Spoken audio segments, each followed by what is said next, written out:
Hi, welcome to another exciting show of the Andre The Beast Crayton Show. Another exciting show and another exciting guest. Back by popular demand. I know you guys heard her song on the I Am Beast radio on social media. I'm no longer looking. Numb.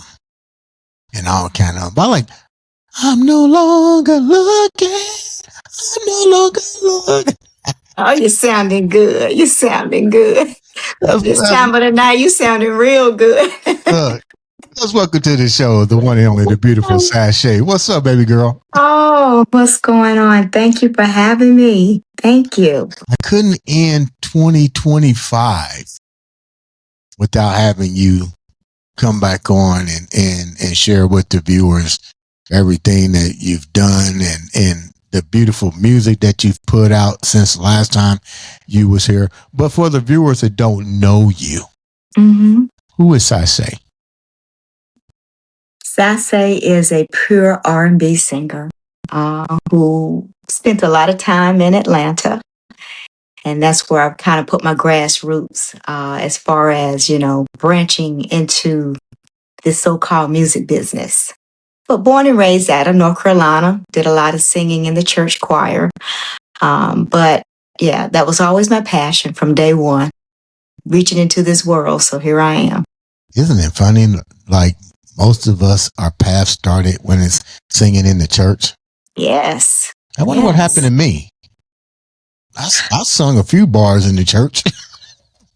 I guess you wasn't in the pulpit. I was too bad to be in the pulpit. Well, I was going there for the snacks. I got you. Like, what time is it over? We can go get the fried chicken. I want to go downstairs where the real activity's at. But North Carolina to Atlanta. What was it like growing up for you in North Carolina? I don't hear too many R&B singers coming out of that region. Not saying that there isn't. It just I don't know of any myself. So if you want to go back to the old school, you had LTD, Greensboro, North Carolina, which where I, went to grade school and middle school and high school. Really? Yeah. I like LTD. I mean, that's one that comes off the top of my head. Right? Yes, absolutely. Yeah. Yes, absolutely. But that's the only one that come off the top of my head. But I'm sure there is gazillion more. Sybil, Barbara Weathers, who was with Atlantic Star. We went to the same high school out of Greensboro, North Carolina. Oh my God, I had a crush on her so bad. Really? Oh my God, yes. Yeah. Something about her singing those couple songs on that album was just like, wow. If I can only find somebody that can sing like that. So when you was growing up in North Carolina, who were your role models? Because in the music industry, because that's not a lot, but those are some definitely magnifying names when you talk about R&B music today. But who were some of the people that you looked up to? Well, the Jackson, Michael Jackson, he was definitely, popping at that time in that era for me. My mother, she played a lot of gospel music, so there was a lot of Mahalia Jackson and all of the Thompson community choirs. When you're going way back, listening to those type of music, James Cleveland, in his choir, but a lot of Al Green, a lot of OJs, a lot of Temptations, Cameo. I used to love listening to Cameo and the Commodores, and it was just all of it. All of it. But a big family, North Carolina, was it big? Yes, I mean, I was an only child for some time. So me and my sister, we got a pretty big age gap. But I was the only child for about 13 years until my mom decided she wanted to have another baby. But on my mother's side, she had like 14 siblings, and then my dad's side had 12 siblings. So I had a lot of uncles and aunties and cousins. And I remember my auntie, she took me to my first concert, and it happened to be the Gap Band. I know you're lying, right? Check this out. Yeah. My first concert, they must have been doing a worldwide tour. My first concert was the Gap Band, Rick James. Yes, that was the show. And Tina Marie, yes. And People Bryson. And we was at Market Square Arena, which they no longer have. Mm-hmm. And that was the best concert. We sat in the 11th row on the lower level, and it was just like, I was just like in awe with those great performers. Mm-hmm. Especially when you talk about the Gap Band. I mean, but then to be followed up with Rick James, and then I remember Rick James and Tina Marie, but we had DeBarge on that lineup. Yeah, we wound up having People Bryson, and I mean, oh my God, that's a concert. Those are concerts you don't forget. I don't care how old you get, you don't forget that. But because that was your first concert and my first concert, what was that like for you? I was in awe. I mean, my auntie handed me the binoculars, and I was just like fascinated. And it just fulfilled it even more. Like, that's what I want to do. That's where I want to be. I want to be on stage. I want people to feel what I'm feeling right now. Right. From these performers. Let me see. When that concert was here, I was probably like I was still in high school. I was younger. They introduced me to going to the shows probably when I was like 10, 11. Man, you're lucky. You got to get in there at that age. Okay. I did. You got a pretty good family, dog. My auntie was popping. she took her little niece up in there. So we know growing up in certain parts of the country, especially when you talk about North Carolina, South Carolina, we talk about Georgia, certain parts of Florida, dreams for something like that is almost, not spoken. It's kind of like people say, oh, girl, you go ahead, and the farthest that it becomes is, a dream, because it stays in the church, and that's usually as far as it goes, because a lot of people don't feel like that you might get let down. How did you manage to maneuver through that? Was your family that supportive of you seeking that dream? Because let's get real, those parts of the region, it's not a lot of support for that, especially being a female. You know what I'm saying? Well, I'm going to tell you, what really secured my confidence was school. They highly embraced music in school, where you had chorus, you had the jazz band, you had the marching band, you had, orchestra. So I was involved in all of that. And I had great chorus teachers. So by the time I got in high school, I was well known because I was always doing the national anthem for like the homecoming games and things of that nature. So by the time I got to high school, the band leader sought after me to be in the jazz band.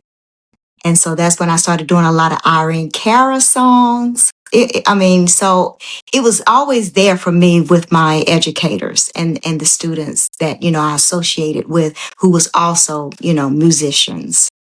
You mentioned the foundation was through education. Did that carry on to college for you? I did not go to college, but I did when I finished school, I did go to Atlanta, and I did attend a music business institute that was on Peachtree. Why Atlanta? Out of all the other places, why not? Why not? Because Atlanta really wasn't popping back then like it is now. What? I mean, it was okay, but most of the music that you was hearing was further north. And well, it depends on the region. If I'm down in Georgia, where I grew up, the main hub is going to be Atlanta. But Atlanta wasn't getting the same vibration music that the Midwest and Chicago was getting in New York. Mm-hmm. and same as California. So you got these other destinations that you could have picked. So why gravitate to Atlanta? Just popping in, visiting as a childhood. I loved the vibe that it gave. And I don't know, it was just my destiny, to be there. And why not? Look what happened. I ended up meeting some wonderful, wonderful music business people in Atlanta. I mean, you had some groups that was really jumping off, like 112, during that time. And then if it was not for me being in Atlanta, I would have never met Mr. Tommy Henderson, who was, in LaFace Records at the time, during that time. Right. So that was the connection to bring me to Uncle Jam's. So there were pieces of the puzzle that kind of came together. Didn't know it then. So you went there on a blind steer. You didn't know what was about to happen. Really? No. Oh, how old were you when you went there? When I was 18. Really? Yeah. Young, wild, and crazy. Call it what you may. I'm calling it young, wild, and crazy. I know about Atlanta now. Yeah. That was when Freaknik was in his prime. Like I said, I know about Atlanta now. Yeah. And I do remember the change of the guards. I remember when Babyface went to Atlanta. I remember when all of that started popping in the Freakniks. It changed, but I didn't really see it change musically at that time because they were still getting their feet wet in that particular genre. Because I remember I would spend a lot of my times up around the Chicago area, and I would bring back music that people in the South had never even heard. It was like, wow. With that said, we're a little bit older. I'm older than you, but how has music changed since then for you? We went from trying to be discovered, being in the right room, to now being an overnight sensation if you get the algorithms. Yeah. Sickening. If it's like, if you're not that kid, if you're not in that popular club, you can forget it. It has changed. And is it more difficult? And if so, why? I would say it's more difficult because you can have the talent, you can put in the work as far as, getting your materials out there, like it used to be demos, knowing somebody, putting it in the right hands, that kind of thing. But now, if you don't have a following, if you don't have, like you said, the algorithms, you don't have the social media, Tundra or whatever you want to call it, it's hard. It's very hard. Because you come from, I'm not going to say old school. Let's put it like this. You came from a generation where boots on the concrete was important. Networking was important. Yes. If the social media crashed today, the Spotify's, the Apple, and all that kind of stuff, what do you think is going to happen to the new generation with music as well as yourself? In other words, are people really, do people have the skill set? Remember what I said. You came from a generation where boots were on the concrete. You was networking. You was making sure you was shaking hands. You was traveling to different destinations. What do you think that's going to be? Nobody can really tell, but from your experience, how do you think that's going to affect the music industry and the artist industry if the social media just happens to say, you know what, we made our money, forget you artists? Yeah, it would be quite interesting because then they would have to revert back to terrestrial radio, to television, earning people's interest by turning to that channel. So for us, our generation and a little bit younger, we could handle it because we know how to game. It's just like vinyl. Vinyl is not new to us, but vinyl is new to a lot of people, that are in that social media frenzy. So we know how to throw it in the trunk. We know how to knock on doors and seek out the DJs and, and play our stuff, do some local hometown parties and, just some put your music out there. Grassroots stuff. Yeah. Yeah. What was the most difficult transition for you? Because you came through that era and you also saw the new evolution of digital technology. What has been the good, the bad, and the ugly for you with this? The good is that I am versatile enough to where I can still fit in. That's the good. The ugly for me, I would say, the generational gap, as far as trying to be in that what you call that box. Yeah. And I don't like being in a box. I like being me. What do you mean, like being in the box? Go a little bit deeper than that. I think it was holding back on me. I don't want to, sound like I'm, being negative or anything like that. But you know how they used to call it, like the bubblegum music, where it's just a lot of words but no meaning. All in the repetitiveness of the music, no live instrumentation, just sound. Everything is computerized now. Yeah. You don't need a live band. You can sit there at the computer and I love my musicians. I love the live. I love it.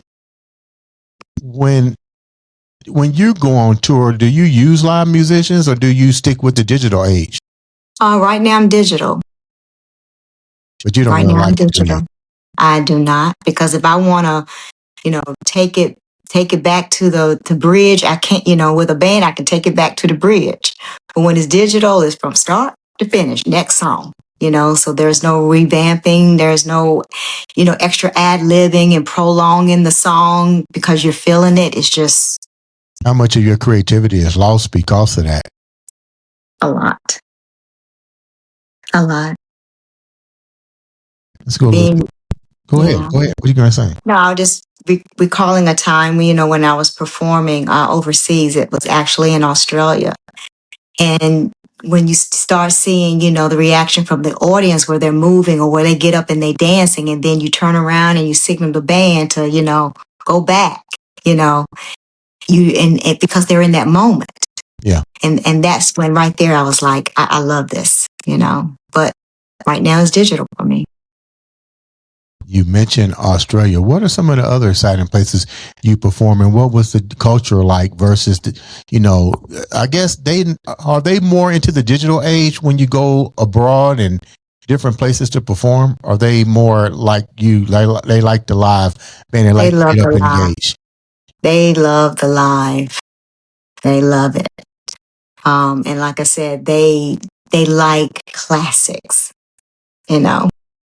And so that's what I was doing. I was doing a lot of classic music, bringing it to them, from the United States. And they embraced it. No judgment. As long as it felt good and sounded good, they were happy. What do you mean classic? Give me some samples of some classics. Well, when I say classic, I went on a tour in Spain, as it was basically they called it Tour de Spain with the Supreme sound. So we did all of the Supreme music. It was me and two other girls. And so we toured all over Spain doing that when we had live band, and it was phenomenal. And then when I was in Australia, we did the timeless pieces of the Platters, which is way, way back. I didn't know none of them songs. So that was, I was like, oh, what? But I was, they had to have, the female. So I had to, like you said, I had to learn it. I had to learn the harmony, classic moves, the smoothness, band, all of that. Now, how do you jiggle a career? You have another career outside of singing, right? Yes, I do. How do you jiggle all that? Now you're over in Spain, you're in Australia, you're in Europe, you're in Africa, you're in Czechoslovakia, you're in Ireland. I have seasons. Okay, so you got a pretty good job. They let you do that? No, I just have seasons to where, I plan it. So during my job, I have off seasons to where I can travel. But I've kind of backed off of on the overseas travel a little while ago. Why? So, it gets kind of much. It gets much living out of a suitcase, hotel to hotel. It may seem like it's a glamorous life, but it's not. It's not. Let's get real. You miss being home at Oh, USA. yeah, I do, and I miss, just yeah. You're right. There's no other way of putting it. I missed being home with my family. Speaking of your family, they must be pretty supportive. Tell me about your family and how they rally around you with this, because let's get real. A lot of people don't think that somebody can achieve what you've just done, and you've done that. How do they look at you now? Well, number one, supportive husband. So if you don't have that spouse that's going to be supportive, then you're already on a rocky road. Mm-hmm. And my parents at the time, they were very supportive. Mm-hmm. They were my biggest cheerleaders. And my sister, she's phenomenal.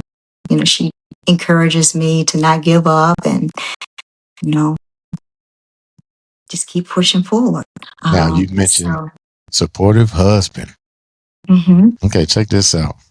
Yeah. Now, I play your music on iambeast radio, so I'm listening to every single word. Mm-hmm. I'm no longer looking. Was that written to him? No. Actually, that song was given to me by Uncle James. He called me up. Yeah, Uncle James. Excuse me? Yeah. Mm-hmm. He called me up. He said, "Hey, Sase, I got this song that popped in, that I've been thinking about, and I got the hook." And he kind of, do his little hum thing, and say the hook. And he said, "But I want you to write. I want you to write to it." And then he got me with Anthony Damone Bush. And so, yeah. Really? He had something to do with that song? Yeah. Okay. Well, I like it. Yes. It had nothing to do with me and hubby or any other situation. That was all Uncle James having this idea. And he said, "You know what, Sase, you ain't no longer looking, because all your songs, you've been, you've been in a hunt." It was, you know what? This is so funny. Like, to listen to your songs, and they're really emotional. You would think that you've been through the worst breakups ever. Well, I mean, life has had its tumbles, but Really? you know what? Yeah, but you pick it up and you keep pushing forward. Like, even Numb. I was like, okay, is she like sending subliminal messages to her? Oh no, that's an incredible song there. I did not write that song, but yeah, it was very it was interesting doing that one. Why was that? What was the difference? What was interesting between that one and No Longer Looking?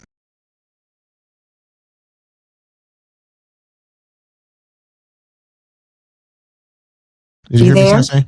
No. I said, what was the difference between that one, Numb, and No Longer Looking? Numb was kind of like in the beginning of my kneecap journey. So I was still getting my footing, just trying to see, what Sase was really going to bring, to the label. So I was still kind of feeling the waters with the musicians and the writers and so forth when I came on Kneecap during that time. But No Longer Looking, I was, was able to be creative. Mm-hmm. One, writing and things of that nature, and more seasoned, knowing exactly, what I wanted to portray and how I wanted to sound, and worded I want to take the song to the next level, with different, ups and downs in the music. You were saying that was early when you first got with the label, and you were trying to find let's say your niche. Yeah, yeah. What was your niche prior to that then? My niche prior to that I would say with more of your like Whitney Houston kind of stuff, you know, but you just couldn't come out as an artist claiming to be, you know, the next Whitney Houston, because Whitney Houston is in a lane of her own. Right. So you had to kind of get out of that, because I did a lot of tribute bands. So that's when I came into MECAP. It's like I had to dismantle all of the other stuff and just get back to the basic of who I am as an artist. Why did you gravitate? Why was you so, I won't say mesmerized, but why Whitney Houston? When there's Patti LaBelle, there's Aretha Franklin. Well, because she was the it, you know, she was the voice, you know. And she could sing, you know, she could sing. So she offered a lot, you know, to our music industry. And I feel like that she did pave the way, you know, for a lot of female musicians. What was that spark that made you say, look, I need my own? Yeah. I need my own. What was that defining moment? How did you go about tailoring that? Was it through writing your first songs? Was it through talking with your husband and saying, look, does this sound like me? Like, who did you confide in? How did you come up with the Sase niche? Turning off the radio, listening to those tracks that was being sent to me and say, okay, here you are. Pull off the mask and let's see what Sase can do. Even though, I mean, I still branched back into the back of my mind with the gospel. I still, you know, went back in the back of my mind of different artists that I liked. Didn't want to try to mimic them or try to sound like them or try to do certain things that they do, but just wanted to just say, hey, this is how I want it to feel. You know, just took all those experiences and then came with who I am. That's it. You mentioned your husband. You do a lot of traveling. How do you keep that relationship? What would you tell somebody that's in your field, especially a female? How do you keep peace? How do you keep romance? How do you keep all that intact? You know, when you're on the road, you have a job, you're working with different artists. You know, I mean, your plate is full, dog. How do you do this? Well, number one, you have to be compatible. You know, you have to have a partner who is not, first of all, insecure or feel threatened. Yeah. So you have to have that supporting piece and knowing from the start, you know, what you love doing. And also maybe have some common interests, you know, having that same interest in music, loving to listen to music. So that helps. That helps. And, you know, because I was who I was, you know, when we, you know, came to be. Wait a minute. Hold the thought. What does that mean? That's all the attitude. Because I was who I was. Who loved music. Okay. You know, who I was, who I loved music. I enjoyed music. So quite naturally, that was a prime piece, that person would have to be a lover of music as well. Interesting. Now, let's go to the business side. Back to the business side of your career.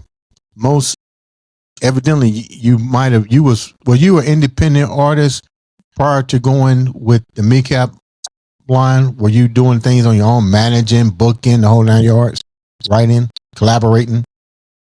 I wasn't with a label, but I was with like an entertainment agency. And that's how I was able to, you know, do all of the tribute shows and things of that nature. So I would audition if there was a need for a female and so forth. So I was just independent, yes, but nothing label related. When did the game change? The game changed when I was in Atlanta. Here you go, back in Atlanta. Everything happens for you in Atlanta. Yes, I was living in Atlanta. And I said, well, maybe I'm missing something. Maybe I'm just missing something here. You know, I don't understand what's happening. So I said, well, maybe I need to take voice lessons. You know, just try to broaden my spectrum. So I met this young lady, and we was doing voice. She was telling me to do this and that. She said, whoa, wait a minute. You know what? You need to be in the studio. She said, you don't need to be in here. You need to be in a studio. So she introduced me to this gentleman, and I started just, working with him in the studio and just kind of just doing, demos and stuff like that. And then from there, I was meeting some other people who were doing studio sessions and musicians and things of that nature. So there was this conference that was going on, which was a music conference. Mm-hmm. And Tommy Henderson happened to be on the panel. And I was very good friends with the gentleman who was running, the the music business Q&A kind of thing. Right. And so that's how I got to know Tommy Henderson. And so when I had all these demos and stuff, I just started throwing it at him. And so at that time, that's when he, was, close to Uncle James. And it just blew off at Isn't it that funny point. how you can be in a room and opportunity can be right there in front of you, but unless you take the initiative, it probably would have never even happened. Yeah. I feel like things, happen for a reason. And that was definitely the reason for the season. So when you wind up and got discovered, what needed to be polished? What did it need to take you over the top? Because let's get real. At the end of the day, you're trying to be successful. You're trying to make a career. You're trying to be financially secure. So if you knew that you had some weaknesses, you wouldn't have walked into the voice lesson and the lady said you need to go here and go there. So there are some flaws. So what did they do to you? What did they tell you that you needed to do to elevate your brand? Open up and just let it go. Don't hold back. I know my first single, If I Told You, that was recorded actually in Atlanta. And that's when I met G. LeBeau with the Rude Boys. And he did all the, the backgrounds in that track. And, and I listened to him. He said, you know what, when you try to hit this note, he said, you don't know what the secret is. You need to smile when you sing that note. Just smile. And you'll be amazed how the sound will come out so much differently over the mic. So just little things like that, that I gravitated to. And keeps you on pitch too. How's that? I don't know. Like, it's just bringing it out. Now you worked with Nutbush as well. What was that like? It was fun. He's a very laid back producer, and the reason why I like him so much is that he lets you explore. When he brings you something, he always like, okay, tell me what you're thinking. What else do you need? What do you think you want? Do you want this here? Like the song that Reciprocal Love. Oh, I like that. And he gave me the track, and I'm listening to it. He said, well, okay, so I said, what's on your mind? What's on your mind? I said, I want live bass. Really? And he said, okay. He said, let me work it out. I like that song. What was so special about that song? That was another Uncle Jam's idea. And Nutbush, he did the first verse of Reciprocal Love. And I did the second verse and the hook. I did the second verse and the bridge. So I like this. I love that song. I do too. Because it goes back to that question that you were saying. How do you make your partner, your husband or your wife, how do you make that work? Right. It's because people say you gotta, do 50-50. Not necessarily sometimes, because sometimes I may not be on 50. I may be on 30 on a day. Yeah. But your partner has to be willing to step up and be that 70. And vice versa. He may come home and he may be on 25. And I have to step up and be that 75. So you can't expect to be 50-50 every day throughout the year. Yeah. So So that's where that reciprocal love, it's got to be equal in all areas of your relationship. Now, check this out. Check this out. So, you got Nutbush writing. You got Sid with two, to his credit, so far with you. Mm-hmm. I'm trying to say this the right way. Make sure it comes out right. When do you take the bulls and start really putting? When did you shift the narrative and start writing your own emotions versus singing somebody else's? Uncle Jams. When Uncle Jams say, "Hey, I need you to do this," do it. Because I feel like if he has the confidence in me to say, right to this track, right to this melody, then if someone else can say that to you, mm-hmm. then you have to feel like there's something that they see in you that you can do. Do you bring a lot of your own struggles and emotions in when somebody gives you that challenge? Yes. One particular song that I really, I'm so mad. Don't go there. Yeah. That song is crazy. Yeah. How much of that is personal? How much of that is personal? The narrative is not, the video and everything. That was a message that I wanted to put out there because at that time it was a lot of people in the world that was really going through a lot with COVID and so forth. Mm-hmm. And a lot of, selflessness that people were feeling. But as far as I'm so mad, yeah, there was some things that was happening that, when you give so much to someone, say a family member, so forth, and then you have to set boundaries, and it's tough, when you love a person so much, but then you realize that that is not a healthy situation for you to be in. So that fueled a lot in that song. How many people actually go through that and try to create an imitation of love and stick with that kind of stuff, even though they know it can't do nothing but tear them down deeper? A lot of folks every day.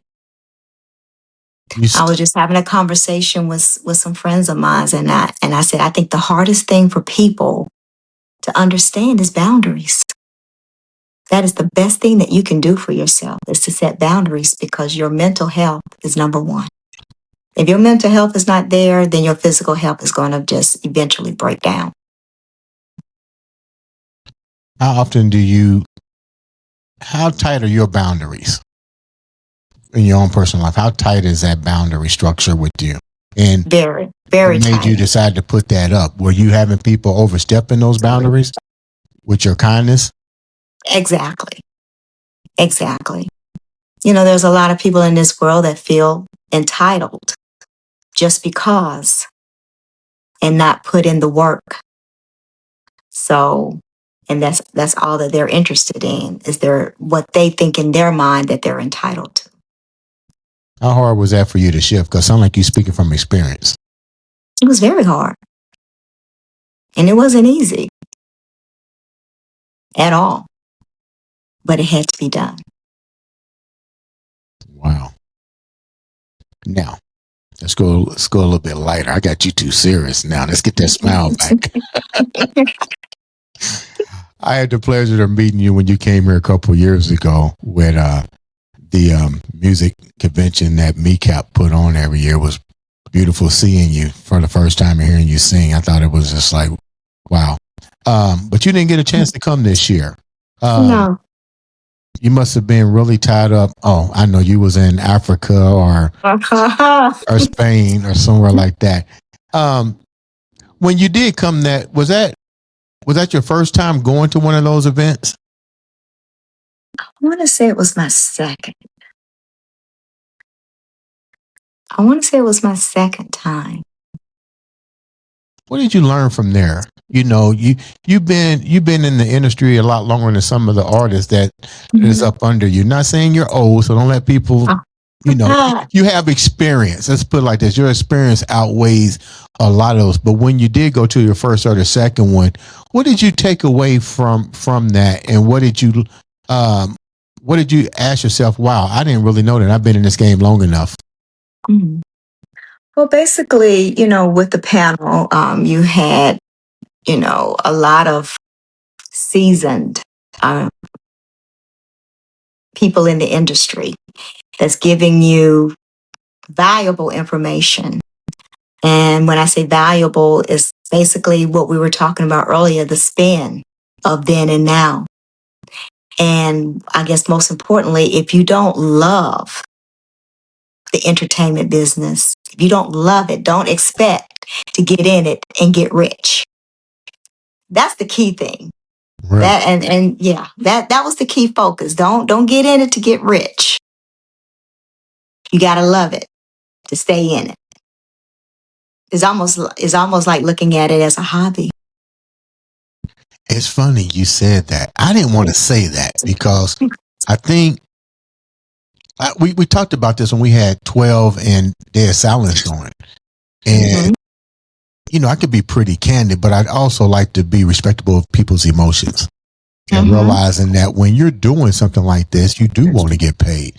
But a lot of times those in your industry, in any industry, those things only happen if you're in the right position. Yeah.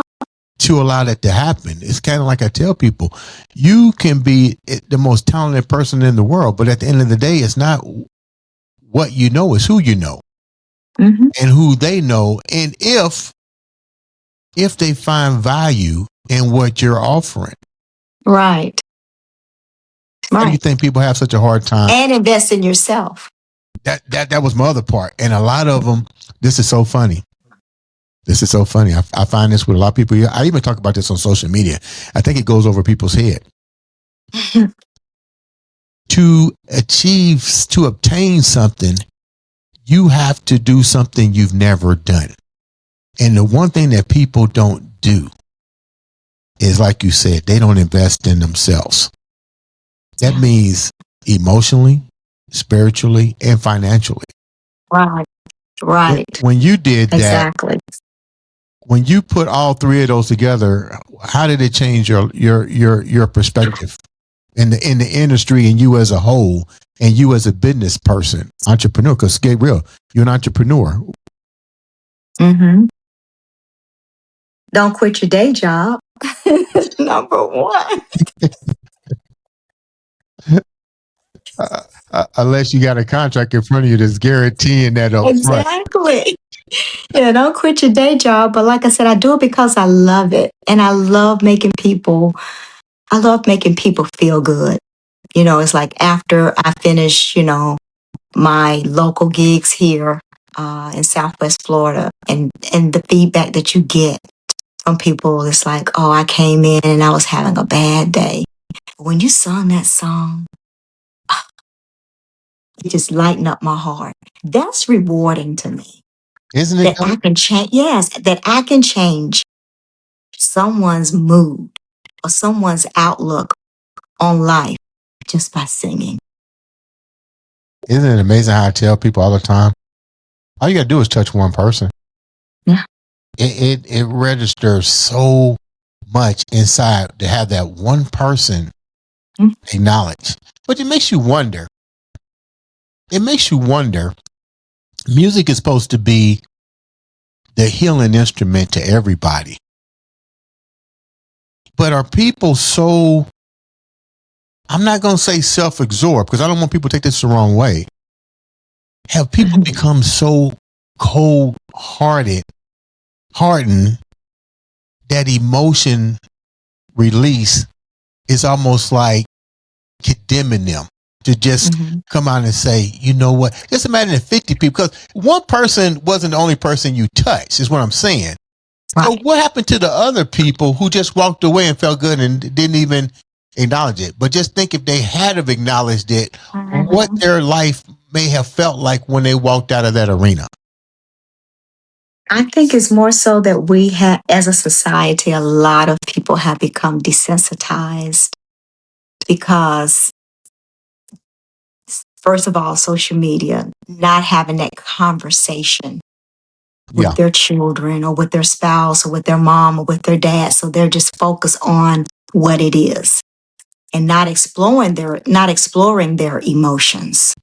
So first of all, you got to talk about it. Yeah. So, and then you have just, what would I say? You would have haters, that may be sitting there judging you the whole time and not exactly just enjoying. They want to find the negative and everything. You go out on social media and where you have those people that find the bad in everything that's in a post when it's all in good intentions. Yeah. So you have those there too.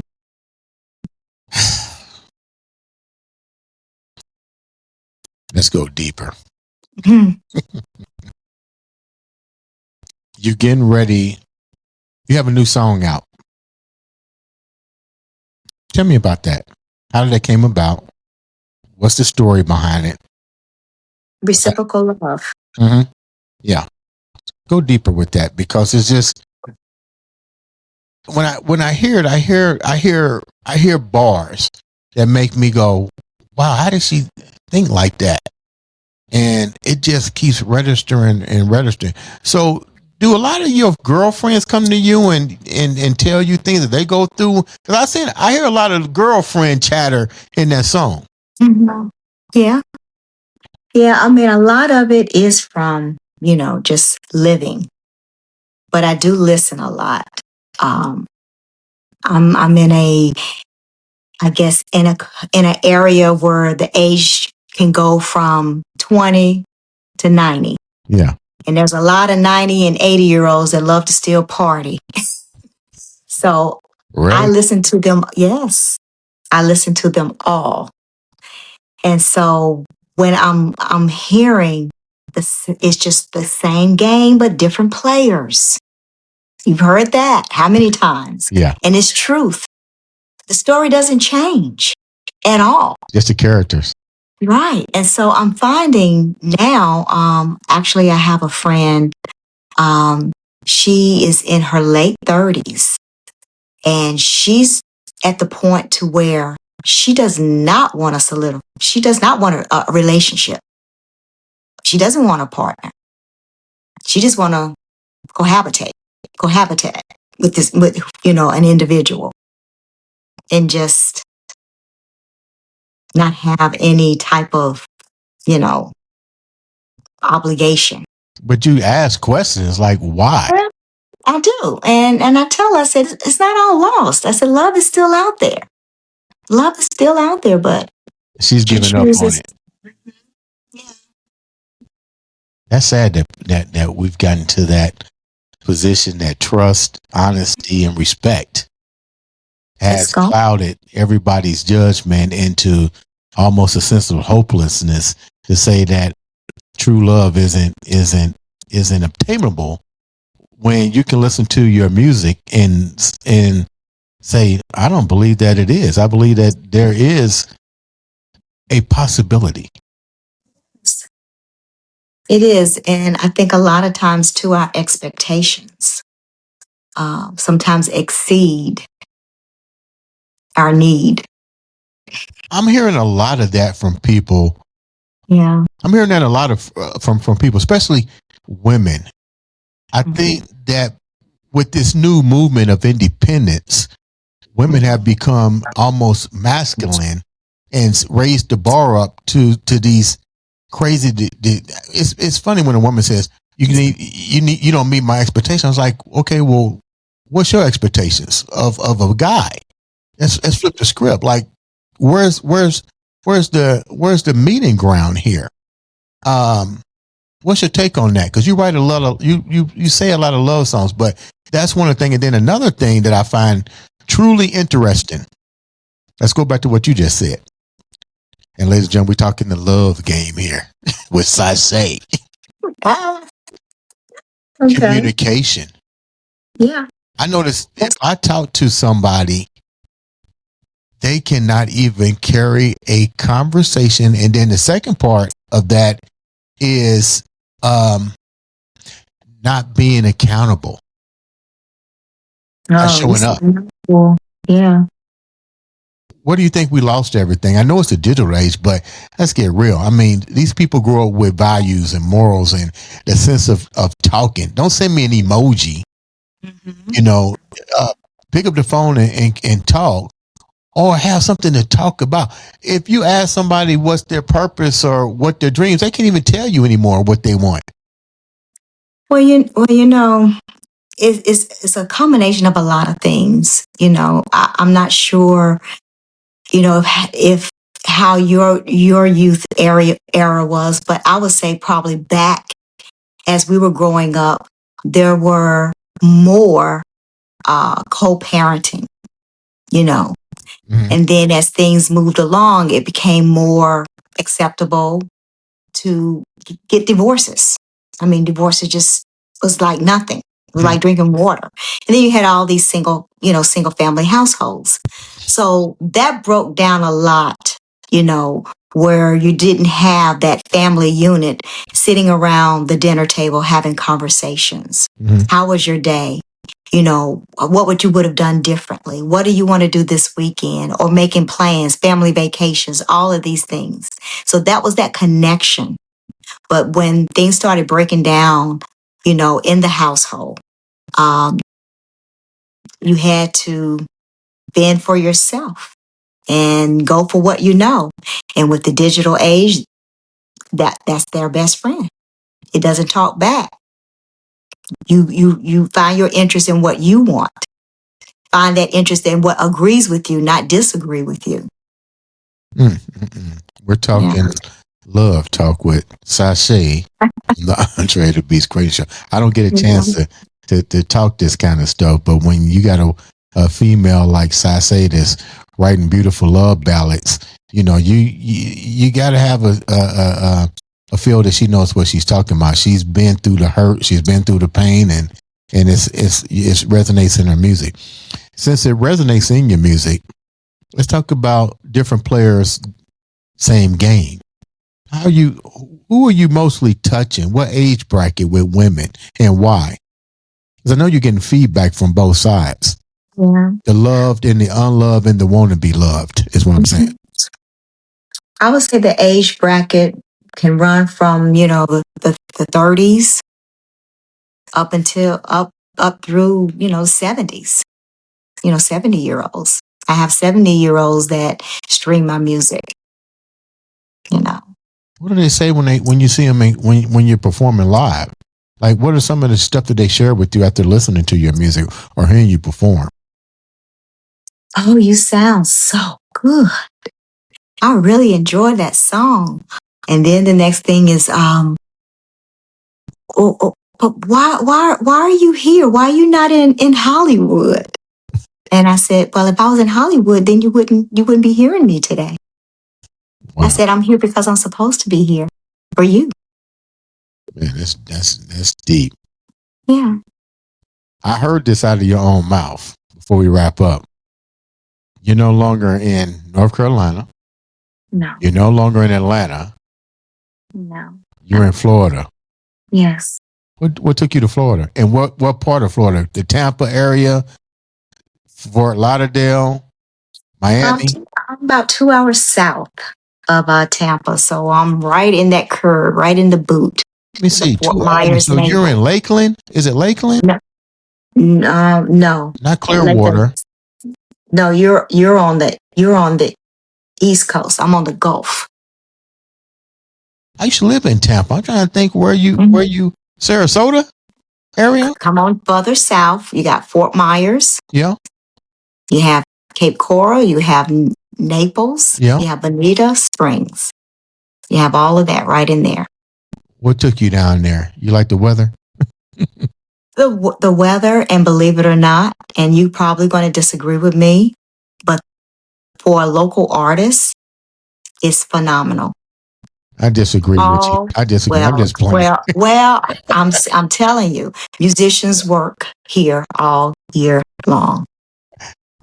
Jabin Jackson is in the Tampa area, and he says the same thing. He loves it. He's busy year round. You know what I mean? Like performing. But when I moved to Tampa, it was like in 2000 and 2003. They was just they when they won a Super Bowl, they was dealing with mass fluctuation of people coming there, and I wasn't used to that coming from Indiana. You know, they couldn't even drive with the rain. I'm like, okay. I stayed there for about a year, and I was like, I got to go. But now, you know, Florida's a whole different hub now. It's music, it's entertainment, it's sports. I mean, everything is there. What's the difference between Florida now and Atlanta now and then? Florida now is more of a melting pot. We have everybody that's coming here. So you get a lot of diversity in culture and music, and it's becoming to be accepted. You know, I know there's a lot of bad press, you know, about the state of Florida, but you can't beat the weather. And if it's a hurricane coming, you get pretty doggone well advanced notice to get out if you need to. You're just going back to Atlanta for a couple of days. So it's beautiful here. It's beautiful here. Like I said, it's a musician's paradise. With so much culture, it's funny. As I say, I just talked to somebody about this yesterday. It was like, well, what did you not like about Florida that made you leave so early? I said I wasn't prepared for Florida.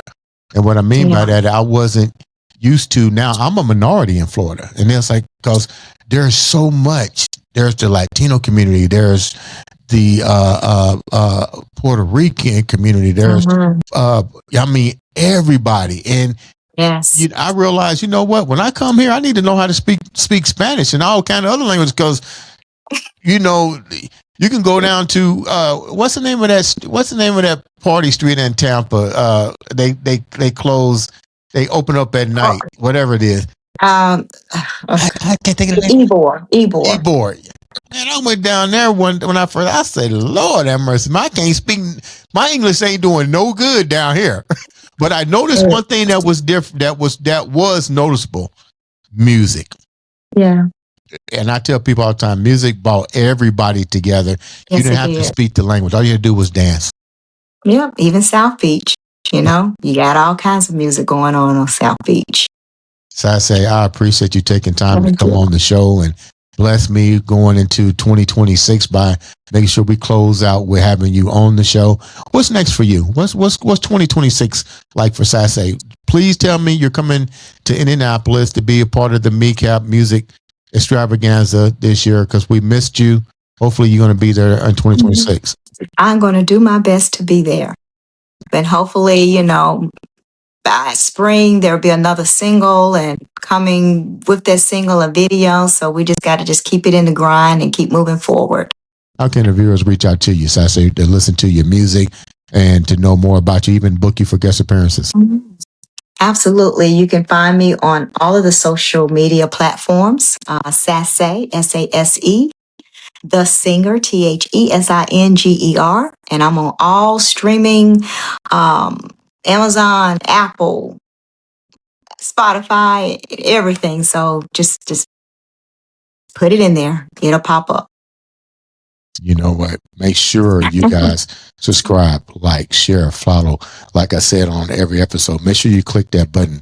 All it does is change the difference in your life and somebody else's. So I say thank you so much for coming on the show. Ladies and gentlemen, this has been another exciting episode of the Andre the Beast Crayton Show.